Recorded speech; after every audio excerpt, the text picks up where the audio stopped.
एक बार माननीय एमएलसी हंसराज विश्वकर्मा जी ने वार्ता कराई थी और दूसरी बार अभी माननीय एमएलसी श्री श्रीचंद शर्मा जी ने भी मुलाकात कराई थी।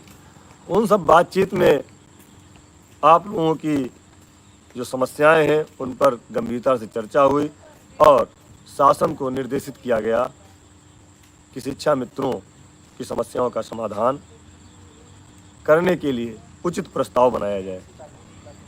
अब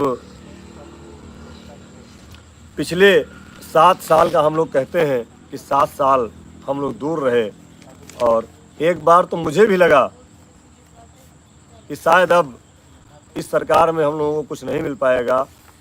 18 अक्टूबर के बाद जब कुछ नहीं हुआ, मन दुखी हुआ, तो एक बार भाई बनारस से अजय सिंह जी का फ़ोन आता है कि महामंत्री जी बनारस आ जाइए, यहाँ मुख्यमंत्री से मिलने की व्यवस्था हो सकती है। आप लोगों को पता है हम लोग रात में किस स्थिति में, मैं और प्रदेश मंत्री भाई अरविंद वर्मा जी, पूरी बारिश, पत्थर गिर रहा था, रात भर पहुँचे हैं। सुबह 6 बजे पहुँचते ही बनारस में माननीय मुख्यमंत्री से मुलाकात हुई थी। मुझे भी लगा था कि अब कुछ नहीं हो सकता।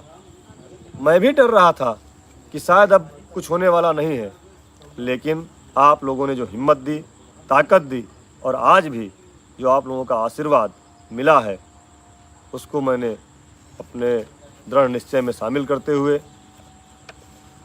आगे बढ़ने का काम किया और संगठन के सभी पदाधिकारियों ने, प्रदेश के पदाधिकारियों ने, जनपद के जिला अध्यक्षों ने, हमारे तेजभान जी ने, अलीगढ़ में माननीय मंत्री से कई बार मुलाकात की, लखनऊ में भी कई बार मुलाकात किए। अरविंद जी लगातार हमारे साथ चलते रहे और एक बार तो मुझे लगा कि अब बहुत हो गया, अब कुछ दौड़ भाग करने वाला नहीं है। जो आप लोग कहते थे कि चुनाव तक अब कुछ नहीं होगा, तो मुझे भी लगता था चुनाव तक कुछ नहीं होगा। डर मुझे भी लगा फासला देखकर, क्योंकि जब कोई बात ही नहीं कर रहा था, सरकार का कोई भी मजबूत व्यक्तित्व हम लोगों से बात नहीं कर रहा था। जाते थे, बात करते थे, बैठते थे, लेकिन जैसे ही शिक्षा मित्रों की समस्याओं का नाम आता था तो कहते थे मुख्यमंत्री से मिलिए। तो डर मुझे भी लगता था फासला देखकर, पर मैं बढ़ता गया।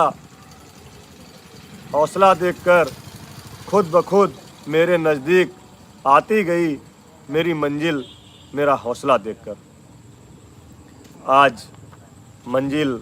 साथियों, स्वागत है। मित्र साथी हैं, ये वीडियो आपके लिए बेहद ही महत्वपूर्ण है। हाल ही के अंदर की एक बड़ी खबर है।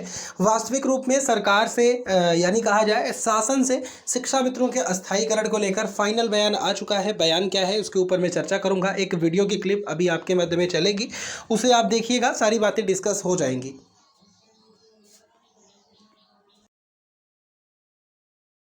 नज़दीक नज़र आ रही है।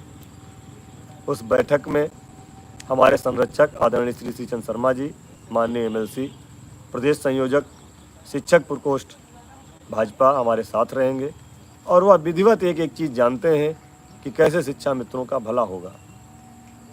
वह भी अपनी बात रखेंगे, हम लोग भी अपनी बात रखेंगे। हम लोगों का कॉन्सेप्ट एकदम क्लियर है, कहीं से कोई दुर्भावना नहीं है। मैं परसों जब डीजी ऑफिस गया था और सवेरे 10:30 बजे पहुंच गया था, मैंने एक पोस्ट डाली थी, तब लोगों को शायद नहीं लग रहा होगा कि आज कोई पत्र जारी होने वाला है, लेकिन हम लोग जानते थे और मैंने आपसे वादा किया था कि हम जब भी सरकार में बैठेंगे, अधिकारियों के साथ बैठेंगे, माननीय मुख्यमंत्री जी के पास जाएंगे, तो जितने भी संघ और लोग हैं उनको सबको साथ में बैठाने का प्रयास करेंगे। और जो भी पत्र जारी हुआ आपने देखा होगा, सबके लिए जारी हुआ, उसमें कहीं से भी कोई दुर्भावना नहीं थी। इसलिए 8 तारीख की बैठक है, कल पूरा दिन हमको तैयारी करना है। कई चीज़ें हैं, आपके आर्थिक समस्या सबसे मेन है और उस आर्थिक समस्या को दूर करने पर ही सबसे ज़्यादा चर्चा होनी है। बाकी चीज़ें धीरे धीरे होती रहेंगी और एक मुद्दा हमारा 12 महीने और 62 साल का भी है, उस पर भी चर्चा होना है। आर्थिक समस्या हमारी दूर हो जाए हमारी महंगाई को देखते हुए, उसके बाद हम लोग अपना पत्र देंगे। माननीय मंत्री जी हम लोगों की बात को माननीय मुख्यमंत्री तक पहुंचाएंगे। क्या निर्णय लेते हैं, क्या आदेश पारित होता है, जो भी होगा हम उसका स्वागत करेंगे। जो भी कुछ उसमें रह जाएगा उसके लिए हम पुनः संवाद स्थापित करके दूर कराने का प्रयास करेंगे। पहली बार इधर 2021 के बाद से पहली बार ऐसा संवाद स्थापित हुआ है कि शासन और सरकार दोनों के साथ में बैठक होने जा रही है। बिल्कुल, जो बहनें हमारी महिला बहनें दूसरे ससुराल में दूसरे जनपद में चली गई हैं, उनके लिए भी बात हुई है। हमने पत्र में अपने लिखा है, उनके लिए भी हमने मांग की है। बहुत ज़्यादा 1000 से 1500 के आसपास हमारी बहनें हैं जो जनपद के बाहर दूसरे जनपद में हैं।